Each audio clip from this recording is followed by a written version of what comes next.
নারী দিবসে সাহসের অনন্য উদাহরণ অ্যাসিড হামলার শিকার নারীদের জয়ের গল্প।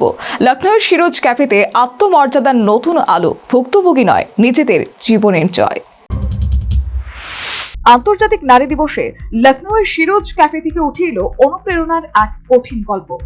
অ্যাসিড হামলার শিকার কুলদীপ, রূপালী, সামিয়া এবং তাদের সহযোদ্ধারা আজ জীবনের নতুন সংজ্ঞা লিখছেন। একসময় সমাজের অবহেলা আর যন্ত্রণার মধ্যে দিন কাটাতে হয়েছে তাদের, কিন্তু সেই অন্ধকার ভেঙে আজ তারা দাঁড়িয়েছেন আত্মমর্যাদার শক্ত মাটিতে। লখনৌয়ের সিরোজ ক্যাফে এখন সাহসের প্রতীক। অ্যাসিড হামলার পর বেঁচে ওঠা নারীরাই এখানে কাজ করেন, তাদের হাতেই গড়ে উঠেছে এই ক্যাফের নতুন পরিচয়।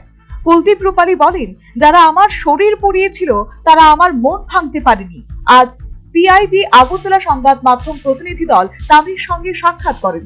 সেখানে দুঃখের গল্পের চেয়ে বেশি শোনা যায় জয়ের কাহিনী। কুলদীপ ও সানিয়া নিজেদের পরিচয় দেন ভুক্তভোগী হিসেবে নয়। তারা বলেন, আমরা বেঁচে থাকা মানুষ নই, আমরা জীবনের জয়ী। কুলদীপ এখন বিবাহিতা, তার 8 বছরের একটি কন্যা রয়েছে। স্বাভাবিক জীবনে ফিরে আসার এই গল্প তার সবচেয়ে বড় জয়। নারী দিবসে তাদের বার্তা স্পষ্ট, নিষ্ঠুরতা নয়, মানুষের পরিচয়, তার সাহস আর পুনর্গঠিত জীবন এবং দিল খোলা হাসিতে জীবন ধারণের বার্তা দিলেন। मैं आप सबको महिला दिवस की बहुत बहुत बधाइयां देती हूँ। हम और हमारे पूरे सिरोज टीम की तरफ से आप सभी को महिला दिवस की हार्दिक शुभकामनाएं।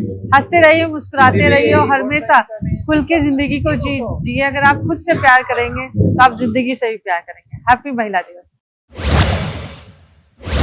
আক্ষরিক অর্থে আন্তর্জাতিক নারী দিবসে লখনৌয়ের সিরোজ ক্যাফে থেকে উঠে এলো অনুপ্রেরণার গল্প।